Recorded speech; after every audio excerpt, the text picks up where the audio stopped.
Hey you geeks, we have one day more.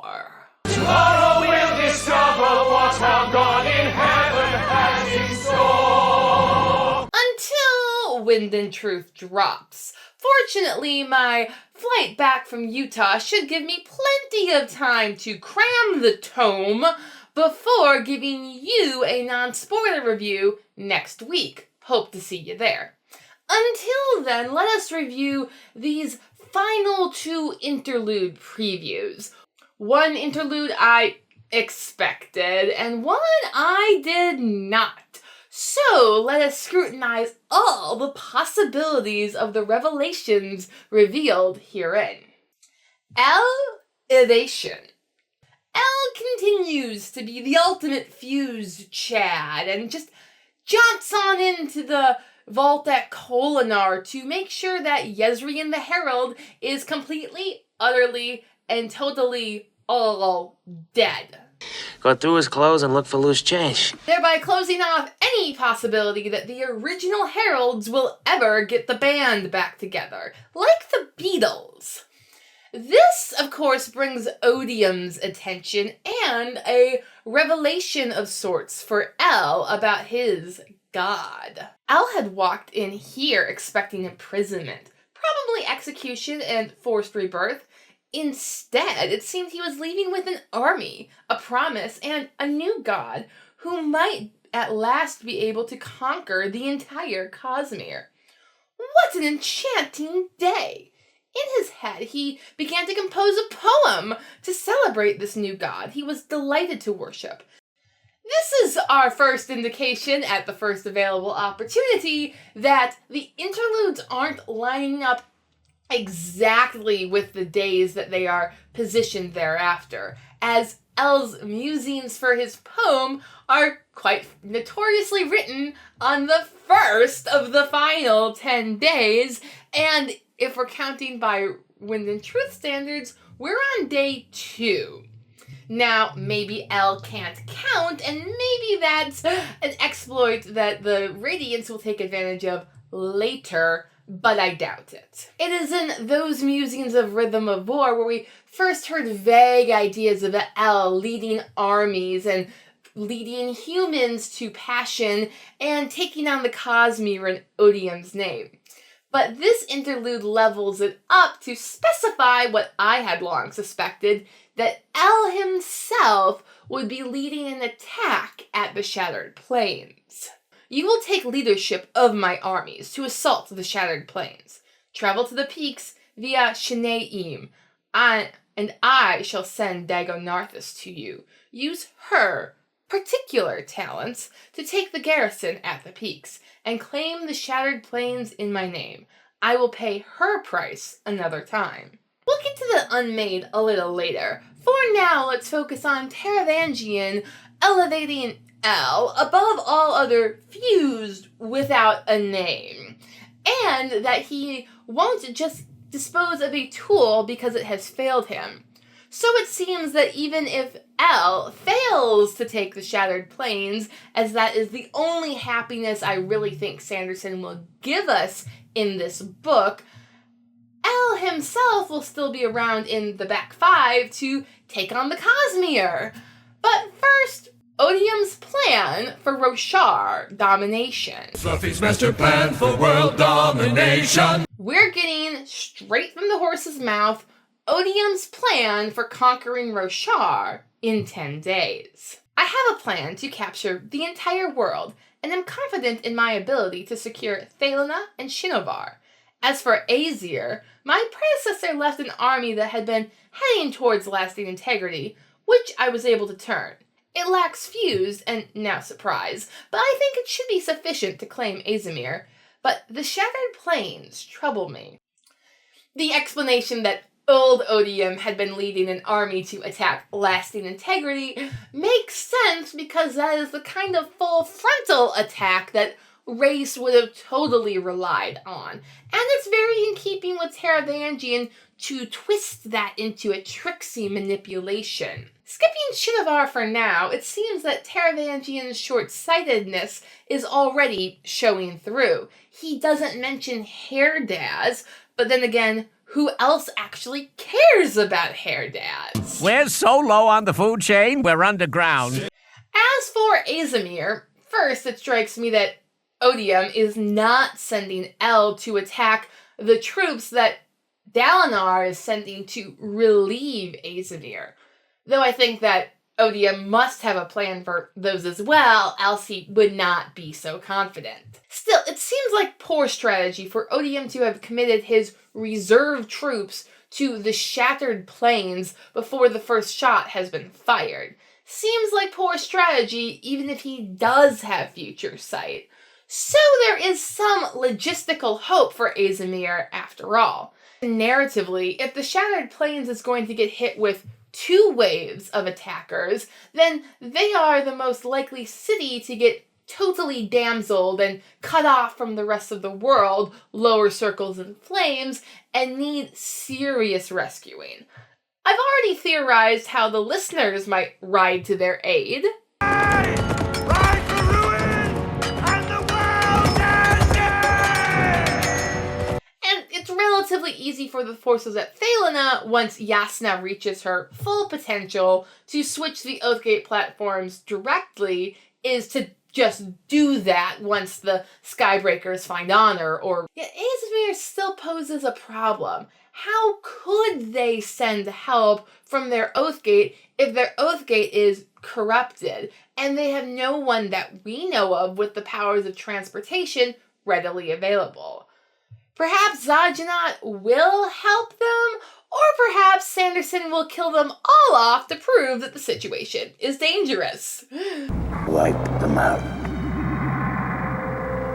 All of them. But that would be too brutal, even for Sanderson, right? I mean, it would at least take away the thunder of the final battle being at the Shattered Plains, which it just has to be, right? Let me know your thoughts down below. Black Fisher. Well, we finally figured out what the deal is with Daigo Narthis. Apparently she, yes, she, is an unmade, despite Hessi's lack of confirmation in her Mythica. This confusion seems to be because Daigo Narthis is bound rather closely to Odium and is therefore prevented from touching most of the lands on Roshar. However, despite this closeness, there is a price to be paid when using her unique set of abilities. The solution is a part of you. Daigo Narthis is dangerous to unleash, Odium said. Despite that, El said, if you require an Elsgate, she is the sole option, unless you have access to corrupted Else Collars or a proper honor blade. Odium, it appears, plans on using Daigo Narthis' surge of transportation to move El and his troops in a surprise attack from the peaks to the Shattered Plains. El seems to think there will be no problems in taking the peaks, which, if Rock isn't back from his novella's spirit adventure to go into the unknown and come back and save his people from the Fused, then yeah, El's gonna have a real easy time of this, at least initially. Once El has secured the peaks, he seems to think he will be able to use cultivation's perpendicularity to pay the price exacted by the Black Fisher. I wonder if the Black Fisher is also equivalent to the Black Piper. As we all know, the Piper must be paid. Now, Odium says that he will pay Daigo Narthis' price later. So is he just assuming that she's gonna do this on credit? Thus, it's established. Daigo Narthis is not currently on the board of Roshar, but will be placed as a tunnel between the peaks and the Shattered Plains. So who's in Shinovar? New Odium says he's confident that he will take Shinovar within the 10 days. Now, no one, not even El, mentions that Odium has moved an army toward Shinovar, so I suppose this means he's relying on the Unmade who's already there. But who is that? Sanderson would have us believe that it's been the same Unmade since Szeth was a small child. So that rules out pretty much everyone but Daigonarthis and Shamoresh. Now, I had previously theorized that it was Daigonarthis and Shinovar because we knew nothing about Shamoresh besides her being called the Dust Mother. So I jumped on the theory that Daigonarthis was in Shinovar because Daigonarthis was the Black Fisher having to do with water, and there was definitely an evil, unnamed entity somewhere between Aemia and Shinovar that was sending in scourges from the sea, so giant fish monster seemed appropriate. Now, however, we know that Sanderson is a tricksy little hobbit. Wicked, tricksy, fierce. Notably, Sanderson, in mixing with our expectations, has consistently gender-flipped the Unmade from the Canaanite god whose name they seem to be derived from. Dagon is a male Canaanite god, while Daigonarthis is unquestionably now female, and apparently having very little to do with fish so far. So it caused me no small amount of consternation that Shamoresh seemed to be named after Shamash, who was also female. Shamoresh, the Dust Mother, has some of the most varied lore surrounding her. The wealth of it makes sorting lies from truths extremely difficult. Now, Milton in Paradise Lost calls out Shemos for being particularly lusty, though that didn't seem to be Sanderson's MO for the types of villains he was going for in the Stormlight archive. However, since last spring, someone has added a note to the Coppermind, without leaving a footnote, that Shamoresh might be named after Shamrosh, a mythical Persian bird that, with a modicum of research, solves so many problems, as its story goes thusly. Every year, 1,000 new branches spring up from that tree, and all kinds of seeds hang on those branches. The other bird, called Shamrosh, comes and strikes all the seeds with its wings and sides and throws them into the sea. All those seeds go inside a cloud full of rain, which rains on the ground, and all the seeds appear on the earth. Thus, we have a creature that spreads its seed by using the ocean, and in a way that actually kind of parallels how Dante describes creation and seeds in the Divine Comedy. So, whoever wrote that note on the Coppermind, if you can find me at Dragonsteel, I will buy you a culturally appropriate beverage. Seriously, this... That's so beautiful. Choking, not breathing. One of you in the comments have already theorized that perhaps Kaladin and the Wind will have to square off against the anti or unmade or corrupted form of the ancient wind from long ago, just as Ja-Anat is currently appears to be the unmade form of the ancient night. And what could be more unmade or anti this life-giving wind we know from Kaladin's perspective than an evil force that spreads only destruction through her seeds and leaves only dust in return? Counting shards. Moving on to Odium's perspective now. I guess he's our repeat perspective from this book. Yay! From him, we do get several very deep lore drops regarding the shards of Adonalcium and their current fate. He saw that gods could indeed be afraid of him. The power of Odium, with his predecessor, had killed several of them.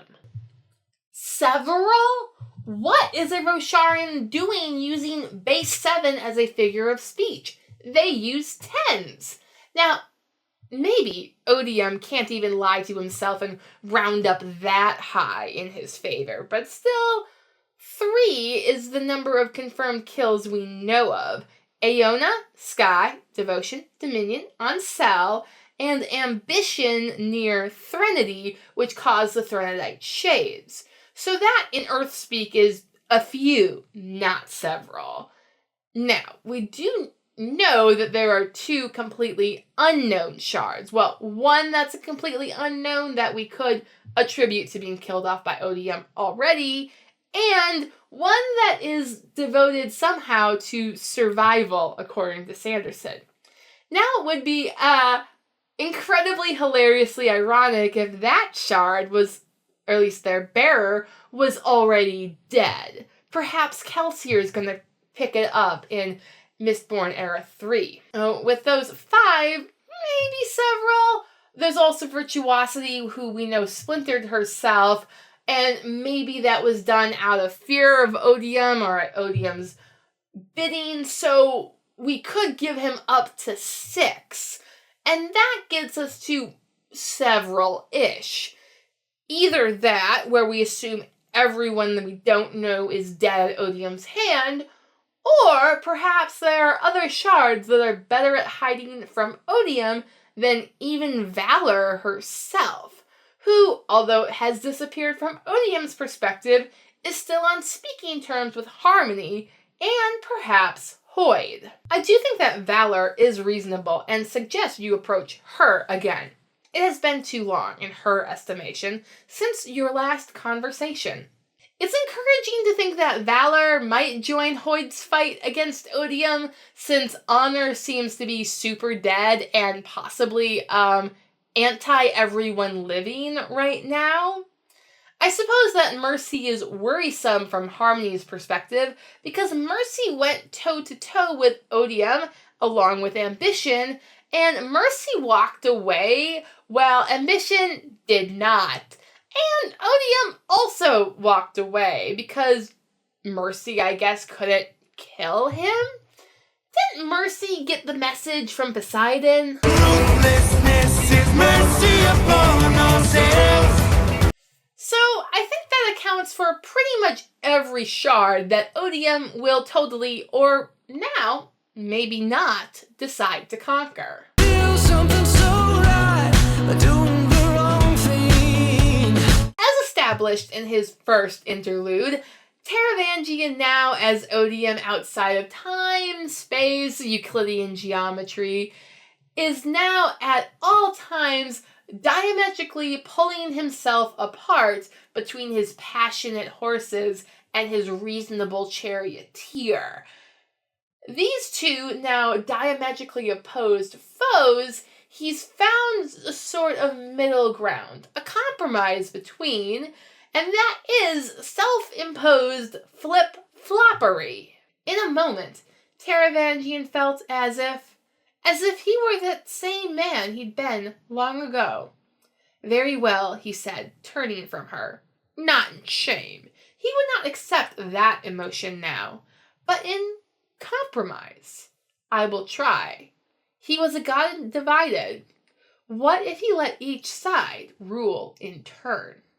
Now, I don't think this is going to be a permanent solution, if only for plot-related reasons, wherein if new Odium relents now, then who's going to be the villain for the back half of the Stormlight archive? But there's also philosophical reasons, for as Plato says, if you have your horses and charioteer remain opposed, that is a great way for you to fall from heaven.